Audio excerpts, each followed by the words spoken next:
আবুল তাবুল বক্তৃতা দিয়ে লাভ নেই। বলা হয়েছে তাল গাছ নাকি টেকা মেরে দিয়েছেন কামালপুরের চেয়ারম্যান আর চান্দিঘাটের চেয়ারম্যান। এটা মিথ্যার বেসারতি, এটা মিথ্যা কথা, দেহ মিথ্যা।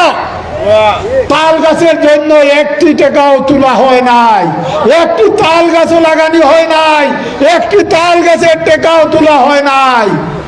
তাহলে মিথ্যার বেসারতি করে লাভ নেই।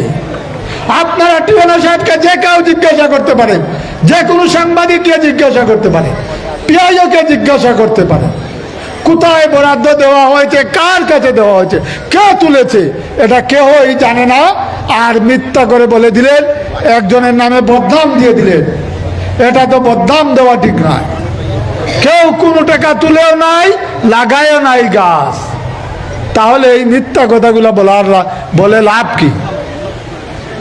মিথ্যায় বিভ্রান্ত করা যায় না মানুষকে, সাময়িক বিভ্রান্ত করা যায়। এখানে যে কোনো জন সদর উপজেলায় গিয়ে টিএনও সাহেব, পিআইও অফিসারকে জিজ্ঞাসা করতে পারেন, ভাই এটাই কোনো খরচ করা হয়েছে কিনা। না, কোথাও কোনো খরচ করা হয় নাই, কোনো চেয়ারম্যানের নামেও বরাদ্দ দেওয়া হয় নাই, চেয়ারম্যানও কোনো টাকা তুলে নাই। আপ্পান আলী আপনারা ফেসবুকে দেখেছেন, উনি প্রতিবাদ করেছে।